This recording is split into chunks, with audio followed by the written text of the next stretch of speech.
Welcome at Talbot. So I know many of you already, so it's very, very pleasurable to receive you now in Saint-Julien at Talbot. So you know already everything or almost about Saint-Julien. So I won't be too long, of course, about Saint-Julien. Just to resume what Jean-Paul Bignon told you outside, as everybody didn't arrive yet.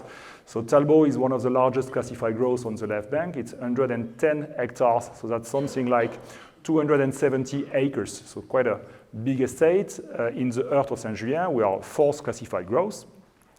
One of the particularities of Talbot is that we, of course, produce especially red wines, Connétable Talbot and Château Talbot, the Grand Vin, but we also do make a white wine, so we won't taste it as a masterclass, but we're going to have it for the lunch, of course, which is called Caillou Blanc de Château Talbot, and it represents something like 5 hectares of the vineyard.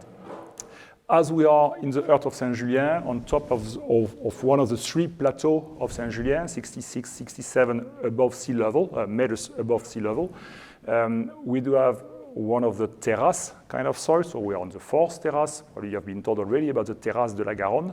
So we are on the 4th terrace with especially gravels on top and clay underneath. And I really insist about the clays. This year, I've just been told that in Boston it was one of the driest ever, if not the driest ever year in Boston. In France, since 2 or 3 days ago, we are now sure that it is the driest ever since we collect datas year. So these clays were very, very helpful for us this year. We have had a lot of rain in June, so we really feed these clays with water, and as we have a pretty old vineyard, so it's 45 years old average vineyard here at Talbot, we are very lucky not to have suffered too much from drought. Of course, we did suffer, especially on young vines, but we didn't suffer much on the old vines. 2/3 cab in the vineyard, more and more, of course, for terroir reasons, but also global warming reasons, of course. So we do increase our percentage of Cabernet Sauvignon in the blend, so a bit more than 2/3 for the moment, in the vineyard, not in the blend also, but in the vineyard for now. A bit less than 30% Merlot and 4% Petit Verdot as a complementary vintage. You know the philosophy of Saint-Julien wines, better and better day after day. And you know that we don't want to be the most powerful wines of the left bank and of Bordeaux. So we especially focus on the finesse and the elegance of the wine. So we try to be a mix between Margaux and Pauillac, the finesse of Margaux and the power of Pauillac. So it has been said many, many times already. So I hope that we're going to see that through the wines that we're going to have now for the masterclass. It's very complicated to host you and to find a theme that you have not seen everywhere else, that you're not going to have next night with Bruno or tomorrow with any other guy. So I made something pretty simple that you all know about, but we never actually practice very often, or we don't practice very often. We're going to have 3 wines. Connétable, our second label, Connétable Talbot 2010, in 3 sizes of bottles. So we're going to have half bottles, 67 6 centiliters, so regular bottles, and double magnum, side by side. That's why you get 3 glasses. So for all those who have water, please drink it. We forgot about the gobelet. Then we're going to have Château Talbot, the Grand Vin, 1989. So quite a nice vintage, for sure. 2 sizes of bottles, regular, and Jeroboam, so 5 liters bottle. And we'll finish by another vintage of Grand Vin of Château Talbot with 2005, regular bottle, and Jeroboam as well. So only 7 wines, so that's why Jean-Paul said that that's only 7 wines. We normally won't be too long because I don't have many, many things to tell you. I can give you the blend, I can give you, of course, the style of the weather from these vintages, but then your job will be to taste and to discuss around with me upon you the real influence of these formats. Hopefully we're going to have influence. I tasted them all, so normally we may. So it will be a speech amongst us to discuss about the evolution depending on the format of the bottle. So it's not really a masterclass, it's more kind of a knowledgeable thing about Talbot wines through the time and through the size of the bottles. So please enjoy. Just to be sure that everybody knows, on your left, this left, you have Connétable Talbot, second label, 2010, half bottle. In the middle, regular 75 bottle, and on your right, the double magnum, still Connétable Talbot 2010. So just to let you know a few things about the wine, you know the vintage 2020, of course, great one.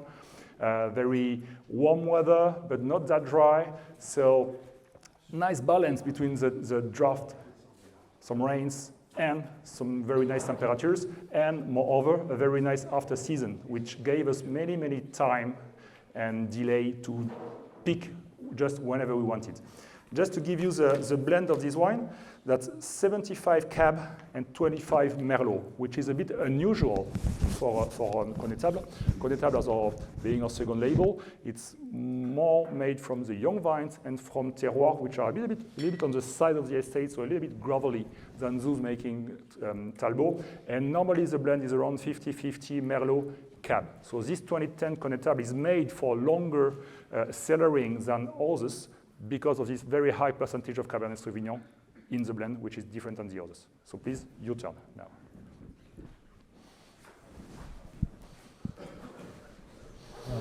So the question that we had at our table is we're often told about how the smaller bottles will age more quickly and the large format will age more slowly. And what we've been noticing with these three wines is as you go from the smaller to the biggest bottle, each one is progressively less tannic, softer, and more elegant. And we were talking about why would that be, and would it have been any different if these three had been open 5 years ago? We'd like to add that there's a minority opinion that it's completely different than that. So feel free to think whatever you want. So I think we had the reverse opinion about the wines, not so much about the tannins. We were surprised that all three had really pretty smooth tannins, so we're thinking maybe it wasn't super tannic to begin with, but I don't know. But the most striking thing for me was the nose, how closed it was in the large format versus the other two.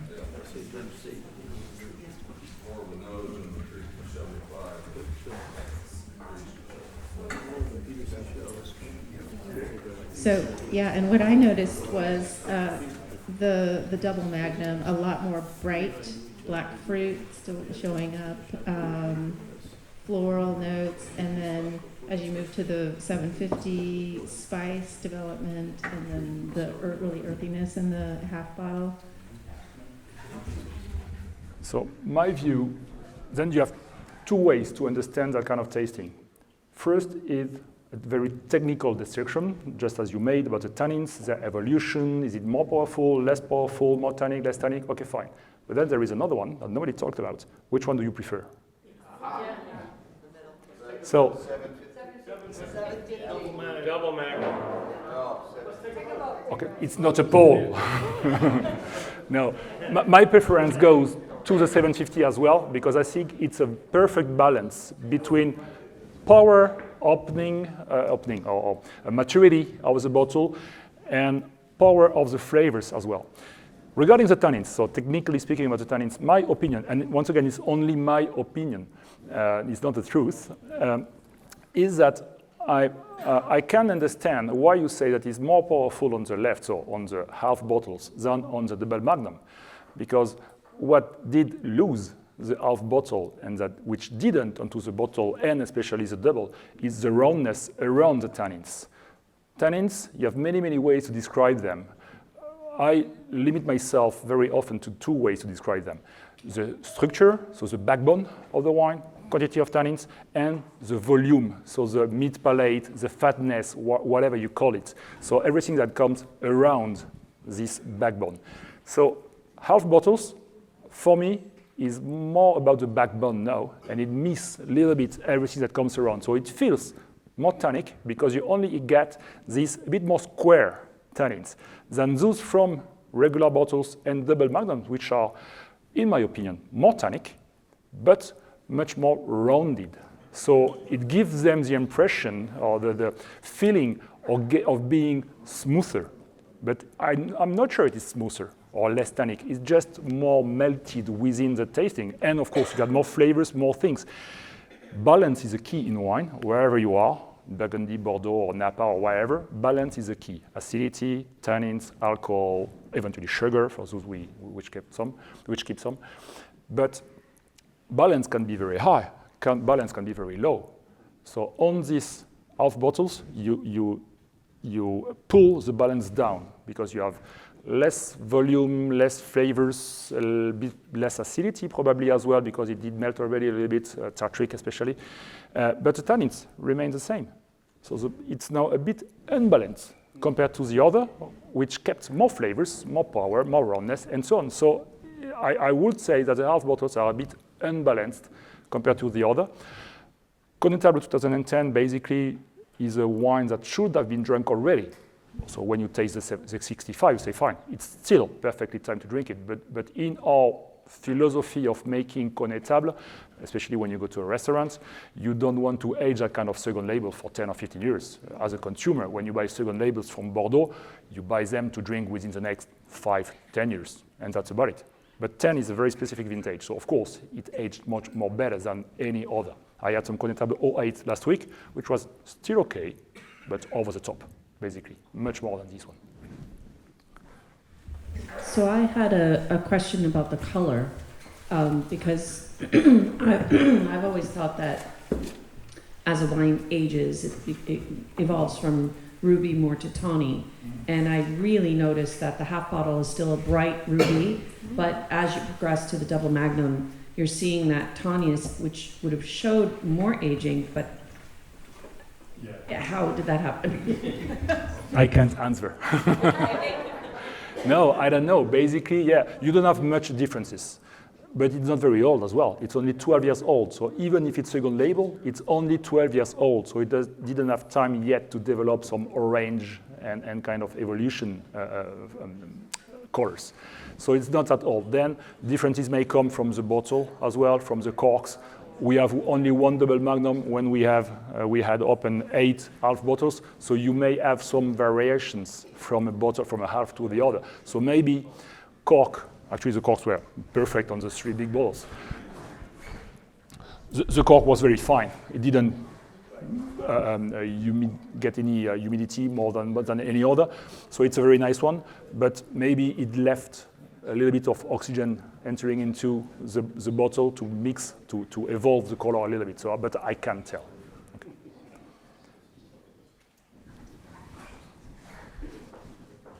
So just to go back to the tannins, I understand what you're saying about the fruit and how that develops in the half bottle and why the presence of the tannins might be more apparent.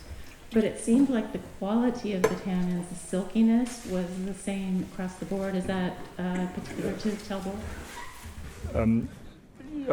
To Talbot and to Saint-Julien, basically. But in Talbot, such as, let's say, Le Villebarton, for example, we tend to be very old school at Talbot. So we don't want to be over-extract, we don't want to be over-ripe, powerful, over oaky, and so on. So we really want to I insist about this word balance of everything. So tannins on that, they're ripe, they're round. The only thing is that on the big bottles, it evolved less so that you had more fatness, once again, on mid palate. But the tannins from the half bottles are not harsh, are not astringent. We're going to have 2018 for lunch, baby wine, and infanticide.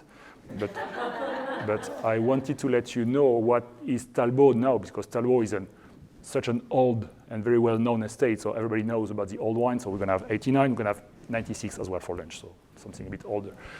But you'll see that on this 2018, which is once again a baby, it's a very tannic one. Blind, you even could be into a Napa Cab, because it was a very opulent vintage in Bordeaux, very warm one in 18. But even if it will be very powerful, normally, your palate won't be dry, won't be damaged or get astringent because of the wine. That's our philosophy behind the winemaking at Talbot, because we have the terroir for that, because we have a family philosophy for a century already, and we don't want to change that. We want to keep that quality of the tannins. Big wines because 2/3 of cab, but finesse of the tannins. Okay, so we can move to the next one. Paf! Same wine, Château Talbot, 1989.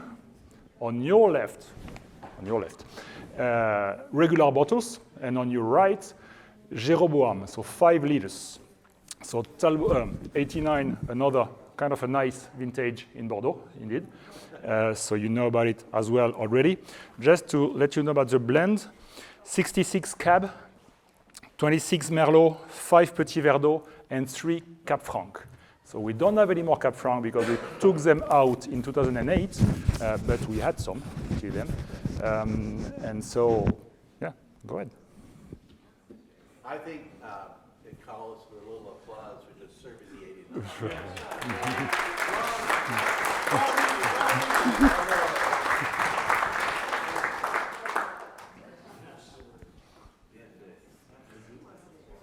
Good taste.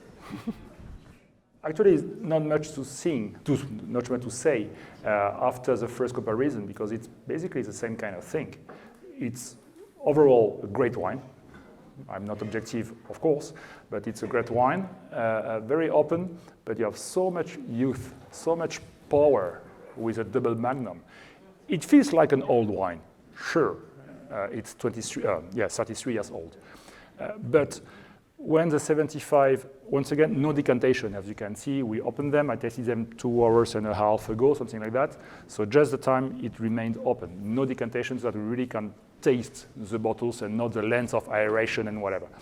So the 75 bottles are great, not dying at all, not fading at all, but you have so much more brilliance, so much more purity on the Jeroboam that it makes really a difference between the two. So that's the only I think that we have to say. So not much.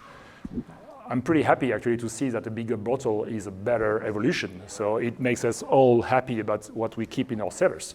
If you were deciding to open one for dinner tonight, which one would you choose? If we are 3 or 4 people, we're gonna get a double magnum.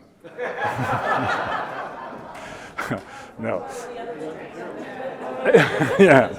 Yeah, Magnum is a good size of bottle when you have a lunch for 2 and when the other one doesn't drink.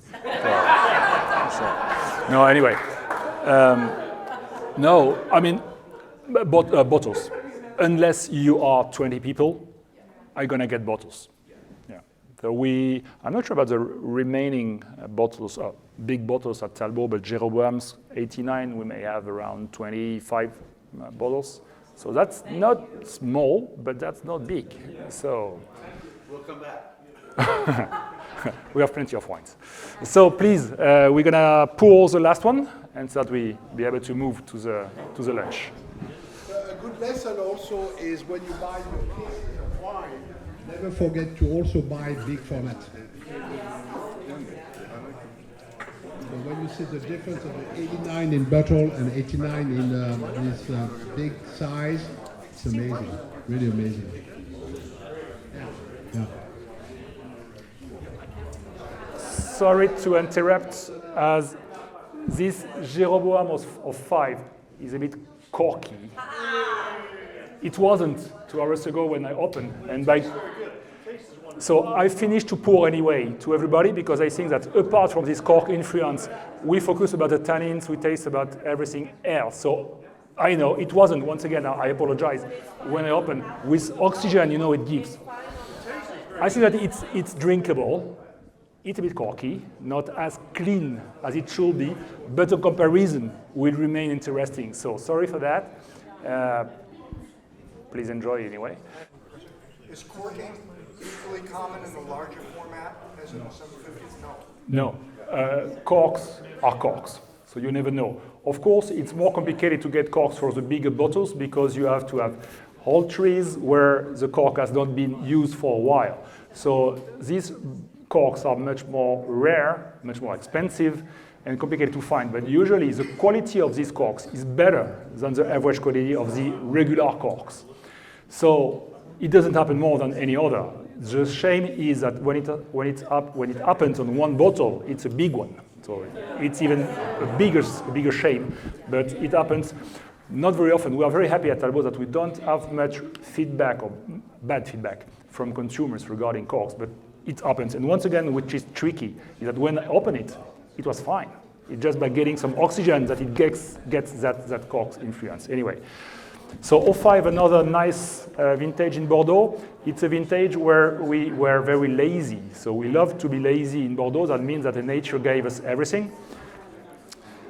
The blend on this one is 57 cab, 39 Merlot, and 4 Petit Verdot. So less cabs than usual because the Merlot were just extraordinary in 05. So they made it to the Grand Vin blend more than usual. So a bit more Merlot oriented than usual. Regular bottle and Jeroboam, once again, same as with the 89 flights. Good? Yeah, please.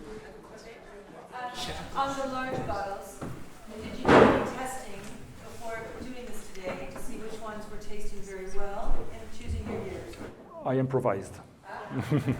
So I had a look to my stocks and what did I have enough for you today and for the next guys in 20 years. So no, I've actually chosen different sizes. If it was only regular bottles and magnums, it wouldn't have been that flagrant. So I wanted to have a large scale and also different kind of vintages. Nice vintages, but different kind of style of vintages. And do you find the magnums that the life cycle the same consistent on yours? You never know. So no, I can't answer. And these are not double magnums, these are Jeroboams. Once again, 5 liters. Double magnum is 3 liters. Jeroboam are 5 liters, so much bigger bottles. Yeah, but no, I can't answer because it's really so different from a wine to another, from a bottle to another, and so on. I have a question since we're a little on the topic of flaws, and I think flaws are such a learning opportunity. So it's it's not always a bad thing. But the 2005 from 750 is beautiful, beautiful wine. I've noticed I'm a big fan of Talbot, and I always seek out bottles from late 80s. And I've noticed, as with several friends and from all different sources, that a few times I've opened a bottle and the cork smells fine, and I pour the wine, I think, oh, it's corked. And then we forget about it, and maybe 1 hour, 90 minutes, it's beautiful. So I've only found it with Talbot. I don't know what that is. I don't know if you know anything about that. We want our connoisseur to be sharp, so we put some things in the wine. No, I don't know. It happens sometimes, say, oh, it's corky, and you wait, and 6 hours or on the evening, you taste it again, and finally it's okay. But it's not TCA, but sometimes you feel a wine is not corky, but faded. It missed something. Cork is a tricky thing because it may be corked, okay, fine, it's corked, bulk. But sometimes it's just a little default. It's just not open as it should be, but it's not corky. And that's even worse because you say, oh, it's not a good wine. But no, it was a cork trouble. And so you never know. So this one, we know that it has a little cork influence, fine. But then what is good is that it didn't destroy the wine. It doesn't submerge the wine of flavors. So good enough. So if we are all set, we can move to have a little aperitif and then a little lunch and a few more wines, and that's it.